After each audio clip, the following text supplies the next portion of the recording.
Right then, welcome back. Today, well, I'm slightly deflated. I've just spent the last couple of hours riding round on a Tracer 9 GT and it was glorious, I will not lie. It was probably the best bike I've ever been on. Not perfect, nothing ever is it, but it was very, very, very good. Just the right amount of performance, comfortable.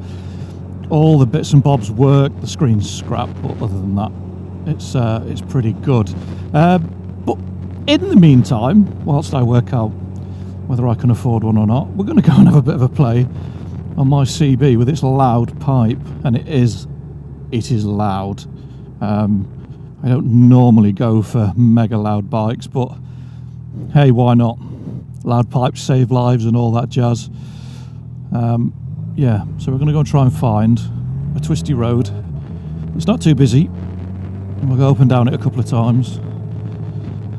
Have a listen to this stupid exhaust. Dear me, 150 quid. Turn yourself into a knobhead. It's worth every penny. Every penny.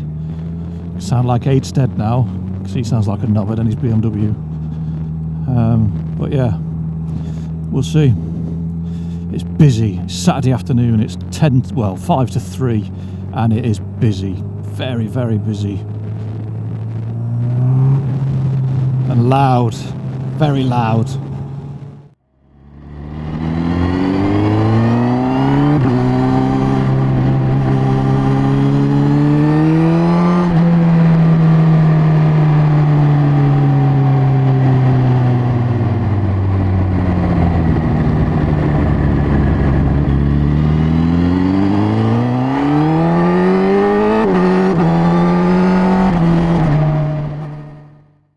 Just a bit unnecessary, isn't it? It's loud, it is. I mean, I've got earplugs in. I always wear earplugs, always have. Nothing worse than riding a motorbike without earplugs. It drives me insane, and it's pissing me off. My right ear is not very happy with me. Yeah, I mean, it's funny, don't get me wrong. It's properly funny. You get on it, a couple of upshifts, pops, bangs, crackles, whatever, but oh, Jesus, mate. It's, yeah, it's definitely funny.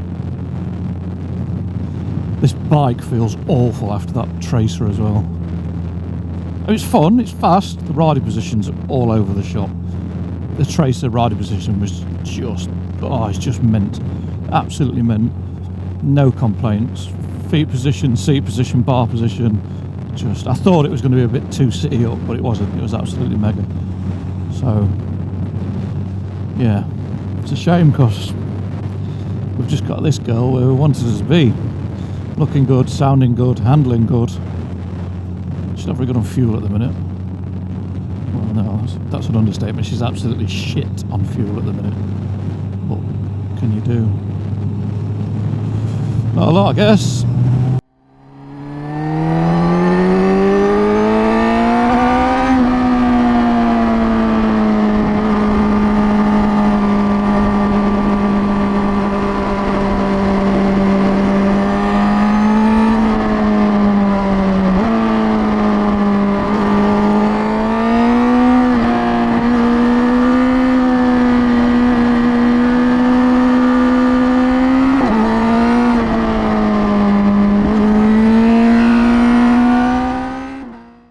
What this does feel is ludicrously fast, like stupid fast. It's not necessary.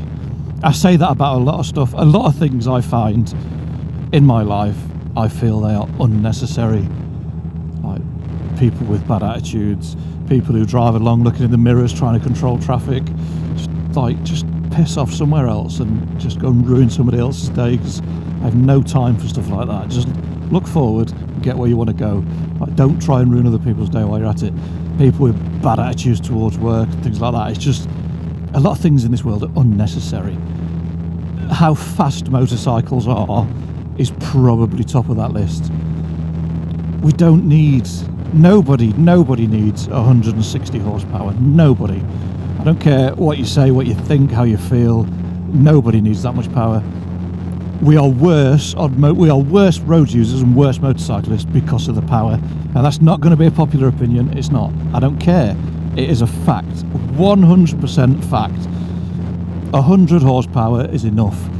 The French had it right. They had a 100 horsepower limit for years, and everybody moaned about it. Oh, it's shit, it's got 100 horsepower. Yeah, do you know what? You have to work. You've got to be in the right gear. You have to think about it. Fast motorbikes make people lazy. Leave it in 6, push the quick shifter once, and that's it, done. You don't have to put any more thought into it than that. Nah.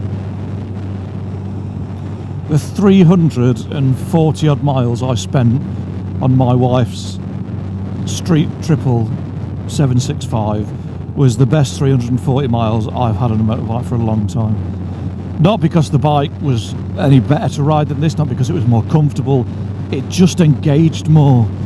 I just sit in 6th gear like bored, like down a road and not having to change gear. I thought, no, ooh, an orange Mustang, that's nice. I just felt involved. I felt part of the process. It didn't want to run at 2,000 RPM, pulling in 5th gear out of a 40 into a national speed limit. It wanted more revs, and I was happy to oblige. I mean, how Mrs. Motto gets 200 miles out of tank on that thing is beyond me. I didn't ride it particularly hard. I wasn't being kind. It definitely wasn't being kind. And the fuel light was on at 95 or 98 miles. I can't remember which one, but yeah, there was times on that bike it was just absolutely mint.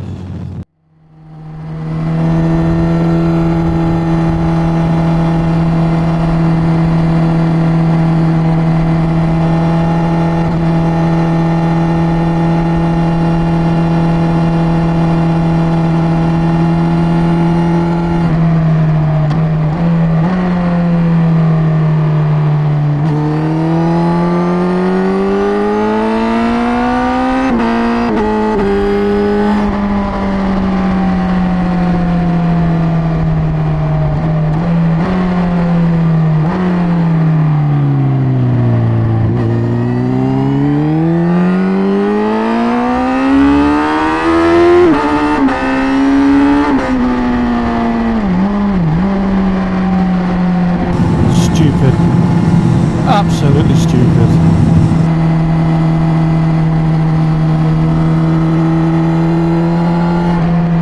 Why do they need to be that fast?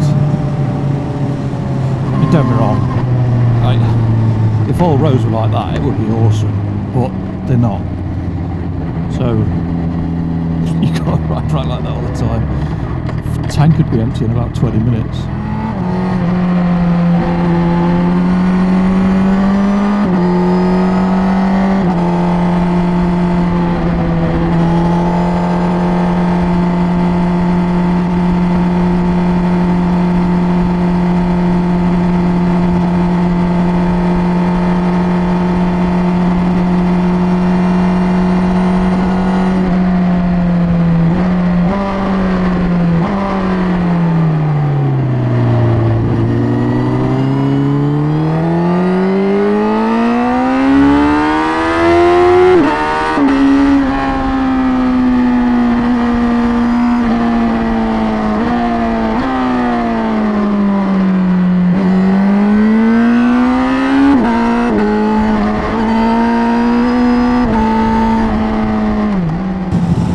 Oh, it sounds glorious. It sounds absolutely stupid, but I love it. It's so antisocial. It's just, you know what I'm going to say? It's just unnecessary. But in a good way, in a very good way. Right, U-turn. Oh yeah, we still got it.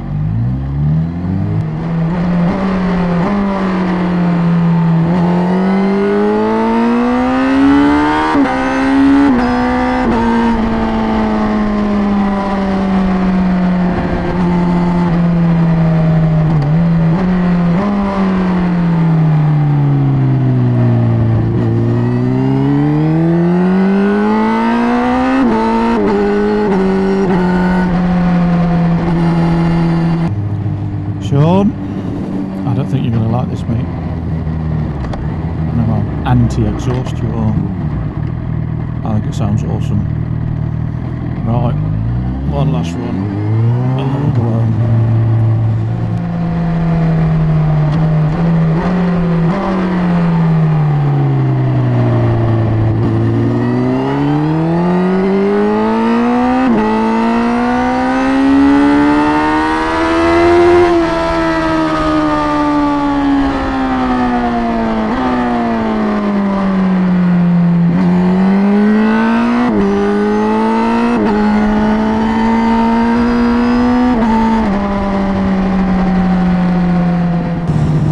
It's almost pointless. It's almost pointless having this much performance. You just can't use it. On the 765 Street Triple and that Tracer this morning, you felt like you could use the performance. I could go second, third, fourth, look down, and I'm doing 64 miles an hour, which the speedo was about 5 to 7% out on GPS. Like 70 on GPS was 74, 75 on the speedo. So again, it's overreading, but it just, I don't know, it just felt less like I was going to go to jail for daring to enjoy the performance of my motorcycle, which I guess is the big boys rules when it comes to the 1000cc bikes, isn't it? With great power comes great control, or something along the lines. More like power corrupts, because it does. It absolutely corrupts.